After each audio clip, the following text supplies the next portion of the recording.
কেমন আছেন সবাই? আপনাদের নতুন একটা ব্লগে সবাইকে স্বাগত জানাই। তো আজ দেখাবো পুরীর বিচের মেলাতে গিয়েছিলাম। আর মেলাতে কি কি দেখেছি, কি কি কিনেছি, সেগুলোই আপনাদের সঙ্গে শেয়ার করব। তো পুরো ভিডিওটা দেখবেন, বেশ ভালো লাগবে। সুন্দর সুন্দর সুন্দর সুন্দর জিনিসও কেনা হয়েছে আর সুন্দর সুন্দর জিনিসও দেখেছি। তো প্রথমেই আমরা সবাই মিলে বার হয়েছি। তো বার হয়ে আগে ছবিটা তুলে নিয়েছি। তারপরে দেখুন, যেতে যেতে এত সুন্দর একটা অপরূপ দৃশ্য দেখলাম। মানে উপরে আকাশটা নীল, এই রাতের আকাশটাও দেখুন কি সুন্দর নীল। আর সব ছাতা মাথায় দেখুন, বেশ দোকানের যে ছাতাগুলো থাকে না, বড় বড় ছাতা, সেই ছাতা সব দেখা যাচ্ছে পুরো বিচের কাছে ধার ভরে। যত দূর দেখবেন তত। আর এই এখন মানে রথের সিজন, আগামীকাল রথ। তো এই রথের সিজনে আরও মেলাটা বেশি হয়েছে। আর এত পরিমাণ ভিড় হয়েছে কি বলবো। তবে কিছুটা হলেও মনে হয় দীঘায় কিছুটা ভিড় এর জন্য, মানে দীঘার জন্য কিছুটা ভিড় মনে হয় কমেছে। তবে জানি না আগামীকাল রথের দড়ি হাতে ধরতে পারবো কি না। যদি জগন্নাথ কৃপা করে তাহলে ধরতে পারবো। তো চলুন একটু মেলা ঘুরে আসি। তো মেলায় দেখুন, প্রথমেই দেখলাম গিয়ে চারিদিকে শুধু খাজার দোকান, মিষ্টান্ন, গাঙ্গুরাম মিষ্টান্ন সুইটস, তারপরে কাকাতুয়া সুইটস। এটা দেখুন 13 পার্বণ বাঙালি রেস্টুরেন্ট। এটা কিন্তু হোটেল নয়, শুধু রেস্টুরেন্ট, 13 পার্বণ বাঙালি রেস্টুরেন্ট।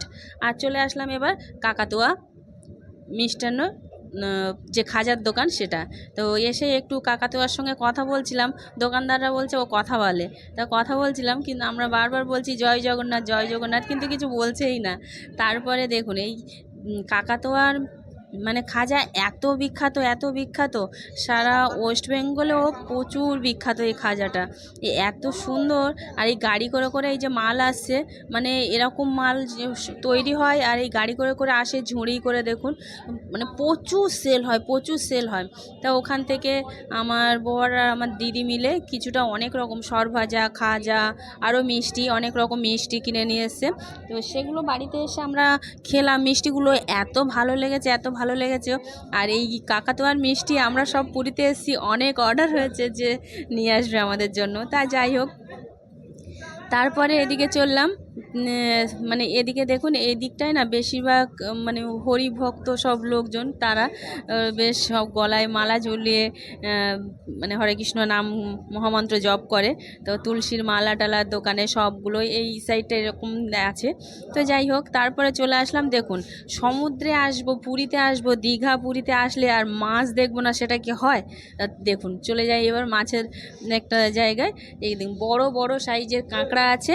আর এদিকে এইগুলো না, এই সব মাছগুলো আমি অত খাই না।